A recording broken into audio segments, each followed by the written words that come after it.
दोस्तों ये बहुत बड़ी बात है कि जीरो कंपनी यानी कि जीरो सब्सक्राइबर से गाना आता है और एक गाना में 1 लाख प्लस सब्सक्राइबर चला जाता है। यही बहुत बड़ी बात है भाई, है कि नहीं? बताइए आप लोग, सोचिए जीरो कंपनी यानी कि जीरो सब्सक्राइबर, यानी कि नया कंपनी यानी कि जीरो सब्सक्राइबर से एक गाने से 1 लाख सब्सक्राइबर प्लस चले जाना बहुत बड़ी बात है भाई यार। इसी इसी से पता लगता है कि इतना ज्यादा फैन फॉलोइंग थी उनकी और इतना तेजी से बेसब्री से इंतजार था उनके गाने का। और भाई साहब वो आप लोग के सामने है, एक गाना से 1 लाख प्लस सब्सक्राइबर हो जाते हैं, वो भी ओनली 10 घंटे के भीतर भीतर।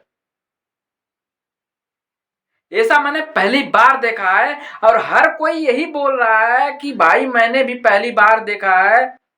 मैंने ऐसा कोई नहीं देखा था कि नई कंपनी से गाना आए और 1 लाख प्लस सब्सक्राइबर उसका हो जाए।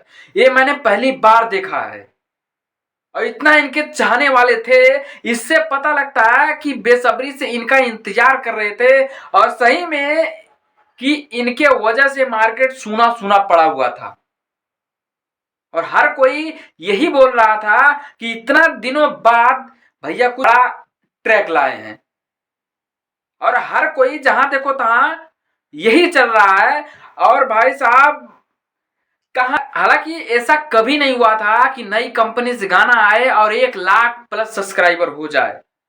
ये पहली बार हुआ है और एक गाना से प्लस जीरो कंपनी स्टार्ट हुआ, एक गाने से 1 लाख प्लस सब्सक्राइबर हुआ। इसीलिए बहुत लोग बोलते हैं कि खेसारी लाल को मार्केट से चले जाने से कितनी कंपनी बंद होने की कगार पे हैं। इसीलिए बोले थे सारे कि जो जो कंपनियों उनके बदौलत चल रही थी और वही आज बंद होने की कगार पे हैं। इसीलिए बोले थे सब, क्योंकि आप लोग सोच सकते हो कि एक गाना आने से अब 1 लाख प्लस सब्सक्राइबर हो जाता है। इसीलिए सब अपने कंपनी से खेसारी लाल का गाना लाना चाहते हैं, इसीलिए कि उनके फैन फॉलोइंग ज्यादा है। सो इतना ही आपके लिए छोटा सा अपडेट था। तो एक बार वीडियो एंड करते हैं, चैनल पे नया सब्सक्राइब मारो, बेल आइकन प्रेस पे, चलते हैं, बाय बाय।